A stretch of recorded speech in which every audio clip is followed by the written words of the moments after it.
Alright, so I've gotten to the note. Wow, the light is really bad here. What is that? That's better? Yeah. Okay, another mail call for you. Some cards picked up from LGS, taking a bunch of stuff I traded. What I talk about, I like to... any of you heard of Gone Rogue Games? So Gone Rogue Games, he's a LGS owner. He's somewhere in the States. I'm sure he said what state, but I don't remember. And he was talking about something called Dice Masters. Dice Masters is... So, my black-green Modern Scroll deck is complete. I think I should put in a third or fourth Overgrown Tomb, but no, it's complete. It is ready to play. That's why I got these cheaty Chatterfangs. So, he's talking about Dice Masters.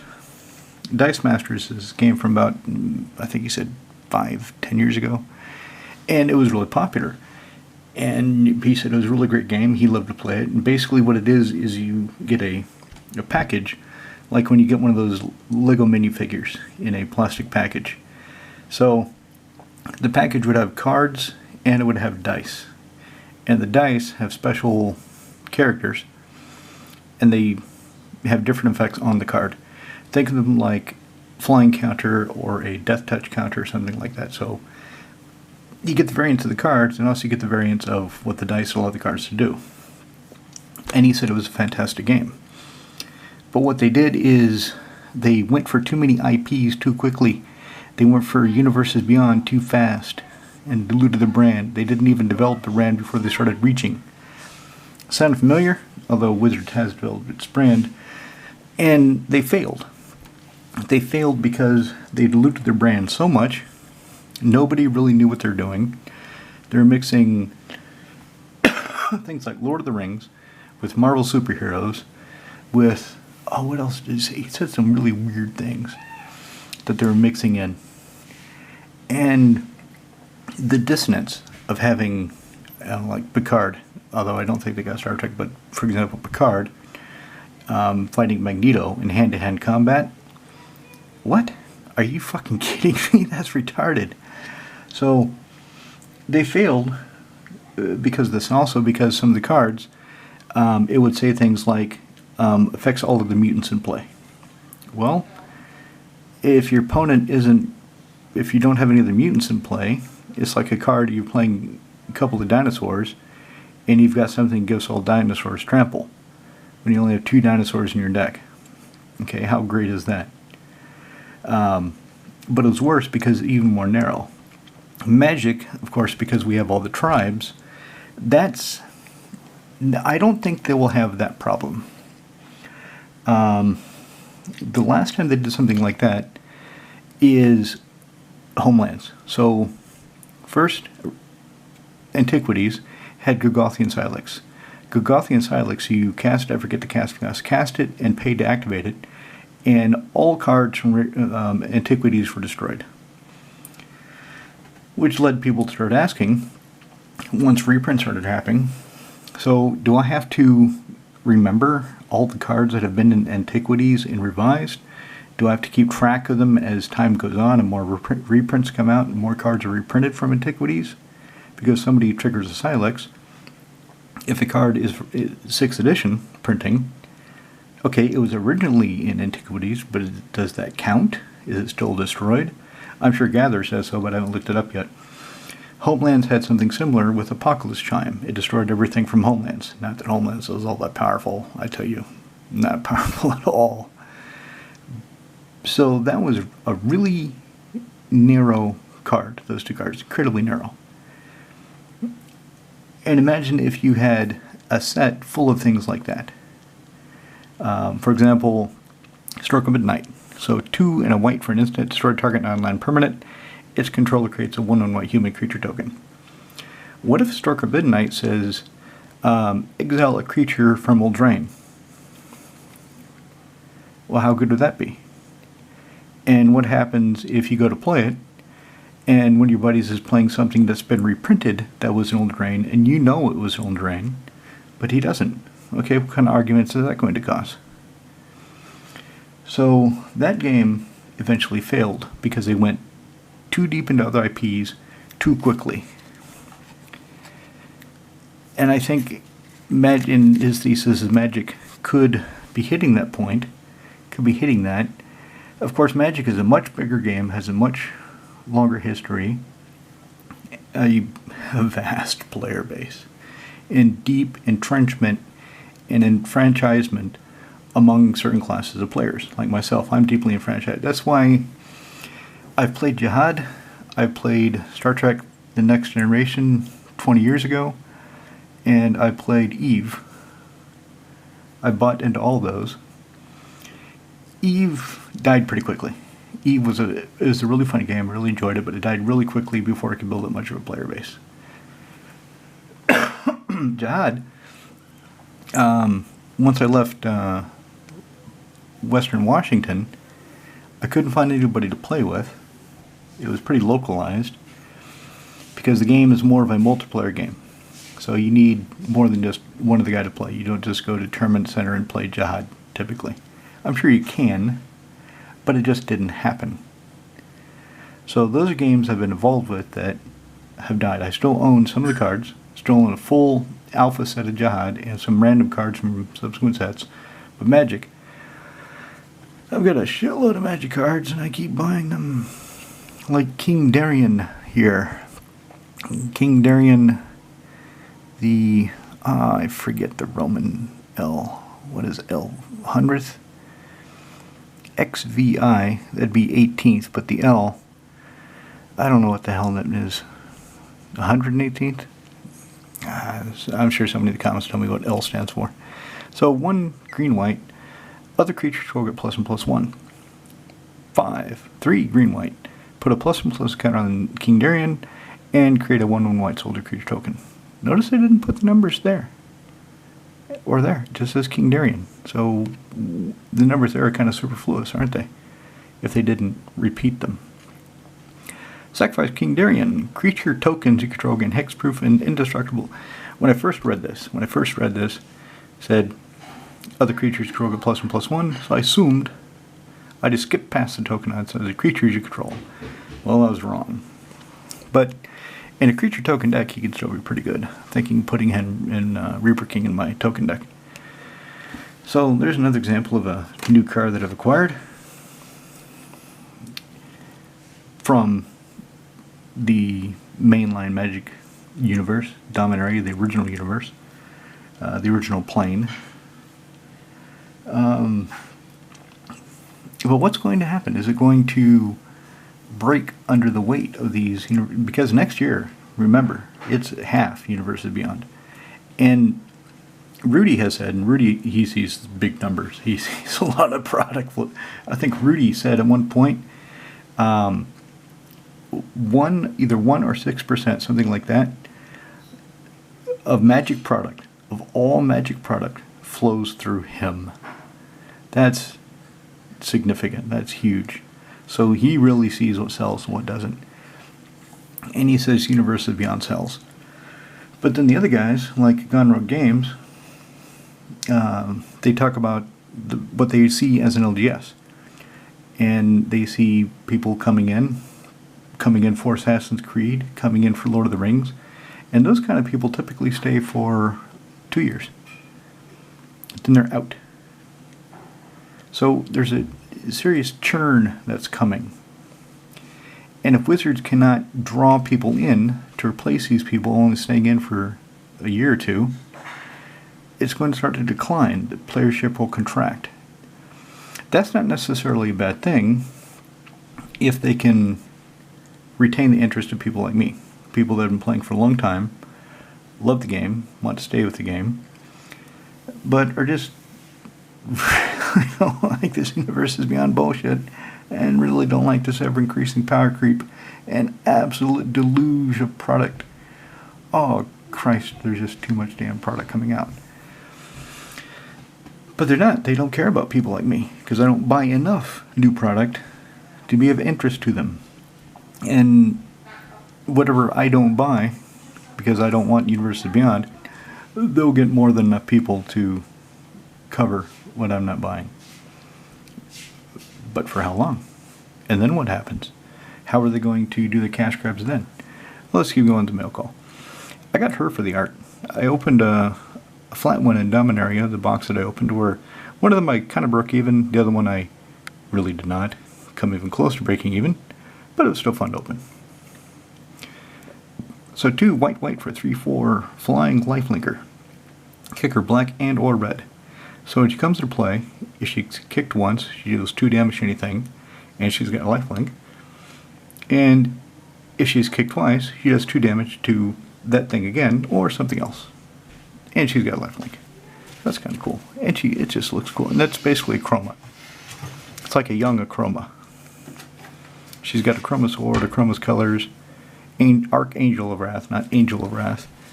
You know, archangels are usually bigger than angels. So if she's the Archangel of Wrath, she really should be bigger and more impressive than Achroma, shouldn't she? But she's not. Avenger of Zendikar. Yep, got this for Ruper King, got this for the tokens deck.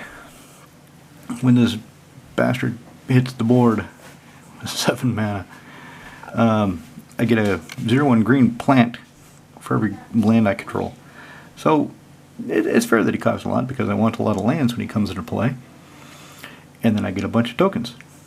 And then of course when a land enters battlefield under my control, I may, if I so choose, if I want them bigger, I can make all my plants bigger. You know, I can fertilize them. Fantastic. You hit people with peppers. There was one game, I used to have Thromach. I used to have Thromach the Insatiable. That used to be my tokens deck. But it was so good and so effective and so linear in its execution that it became boring to play. Incredibly boring to play. So I broke it up. But there's one game where I had Avengers in his car and a bunch of lands. I think I had 12 lands. And I forget what I did. But I copied them. Got another 12 plants. And they were joking about how I'm surrounded by all these potted plants. And then I start throwing them at people with the Goblin Bombardment. So picture a wizard sitting there. His opponent's across on the other hill. All of a sudden, bang, he's got all these pepper plants around him. And then he starts chucking the pepper plants at the other wizard. Smash. I just got this for the art. I just got a flat one. I wanted to see a foil one. And I am not disappointed. Not disappointed at all. That is really pretty. I like that. So it comes into play scry 1. And it comes to play untapped. So I can add colors, or I can spend 1, add 1 mana of any color.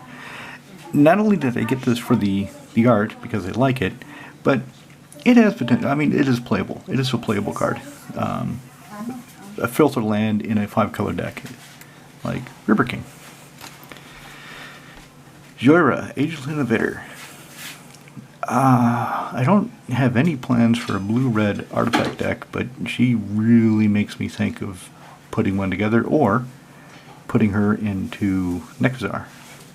So tap, put 2 Ingenuity counters on her, and then I can put an artifact card of mana value X or less from my hand on the battlefield, where that's the number of Ingenuity counters. So when she comes into play, if she survives to the next turn, I can tap her, and I can put an Arcane Signet, for example, or a Soul Ring, or something like that into play. And then the next time around, put 2 more on her, and then I could play something like, oh, I don't know, what artifacts does he have that cost 4? I don't think he has that many interesting ones. Let me just take a look real quick. Because the interesting ones start at 5, like Alabra's Carpet,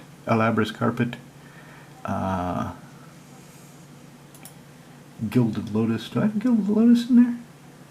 Psychosis Crawler, that costs 5. Memory Jar costs 5. So, looking at his deck list, at 2, I could put Swiftfoot Boots, a Talisman, an Arcane Signet, Izzet Signet, a Spell Bomb, a Rakdos Signet, Soul Ring, Soul Talisman. I could use her to just drop the Soul Talisman into play. Huh. Or Scoredrack. And then at 4, Thran Dynamo, Teferi's Puzzle Box. Ooh. Okay, maybe I should put her into Nekazar. She's interesting. I got this is another one that was cheap, and I just got it because I thought it'd be pretty in foil. And again, I'm not disappointed. I like the rainbow pages. I like the Dominaria symbol stained glass back there. That's kind of what it looks like. It might not be what it is, but that's kind of what it looks like. Okay, that's neat. So 5, Domain. 5 tap, draw a card, costs 1 less to activate for each basic land type among Lynch. So if I put this into Reaper King or Kenrith, I could just tap it most times. After a couple turns, just tap it, draw a card. But is it worth a slot? I mean, Kenrith doesn't need it because I can just spend 4 and draw a card. Reaper King kind of needs it. I don't have a lot of card draw. Or if I put it into Saskia, she's 4 color, I would spend 1 and draw a card. Okay. But I still have to spend 5 to get the damn thing to play. Right, so Reaper King, I decided to get some different basic lands for him. So I got these Dominaria basic lands. I got this one for the art. That one is not going to Reaper King. There's only one of them. Those are the ones I chose for Reaper King. I decided, since, those are the swamps. Since he doesn't have that many basic lands, right now I think he has 2 of each, then I might as well go foil. And the ones that he has now I can give to Saskia. So, pretty lands for Reaper King. I also got Joda. I've wanted one of these for a long time, but now it's become cheap enough to be interesting to me, and I remembered that I wanted it after seeing one, opening it in a pack of Dominaria United. So, all 5 colors for a 5/5 human wizard. Legendary creatures go with +X, where X is the number of them I control. Never cast a legendary spell, not just creature, a spell. I exile cards to the top of my library until I exile a non-land card with legendary non-land with lesser mana value. So if I cast a legendary sorcery, there's not that many, but there are a few, and I hit a creature of lesser CMC, I can just throw him to play. And then the rest go in the bottom in random order. So he's kind of cool. The reason I got him, 1, for the art, 2, Reaper King just doesn't feel right. I don't know what's wrong with it, but it just doesn't feel right. It doesn't feel like it's tuned very well. So if I give up on it, I'll just make a legend deck. I can't play it in Struzano because Francois already has one. Francois has Joda. So that would be a prog deck. And I also got this for Reaper King, so it's tokens. And I thought this might be kind of funny. So if I have, say, 20 token creatures, and this triggers, so I can't, the tokens wouldn't shuffle in my library, but the effect would still happen. So I count all the permanents I control, and then I reveal that many cards in the top of my library, and all permanents revealed this way hit the battlefield. So if I have 20 tokens, and say 6 lands and 3 artifacts, that's 29 permanents. Probably I would hit 21, 22 permanents, but a lot of them would be land and bigger creatures. So that's kind of a way of getting some more value out of the tokens if I haven't gotten my Goblin Bombardment yet. So I'm thinking of putting this in Reaper King. I think it'll be fun. It's worth nothing. It's a crap card. Nobody wants to play with it, so maybe I'll play with it. Then while I was there,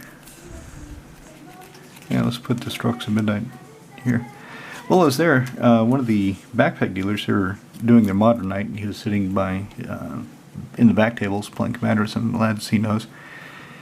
He had his binder out, so I went and took a look. He had the Sword of Cinnamon Steel, which I went to put in Saskia. 3, 2 to equip, just like every other goddamn sword. Equip creature is +2/+2, protection from black, protection from red.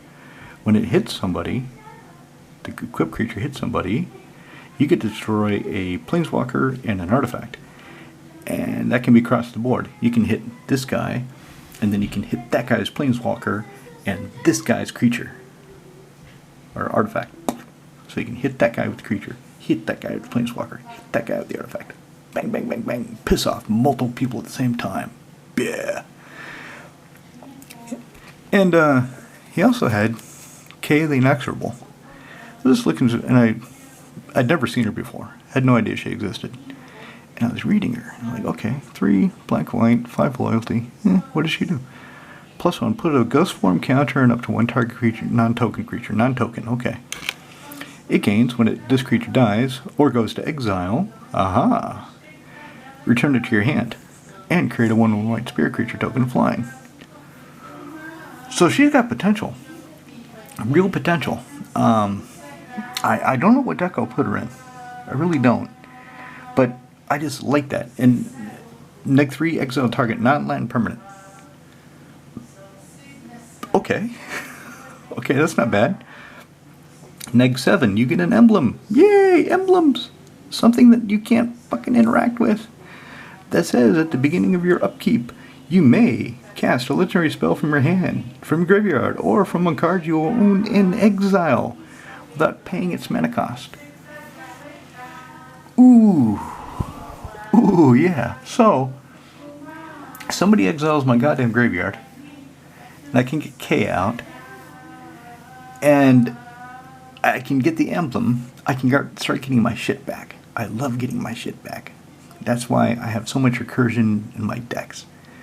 Because I plan, okay, when these creatures die, how am I going to get them back into play? When I burn up this sorcery, do I want to get it back into play? Okay, I do. How do I get it back? She lets me do it. Legendary spell.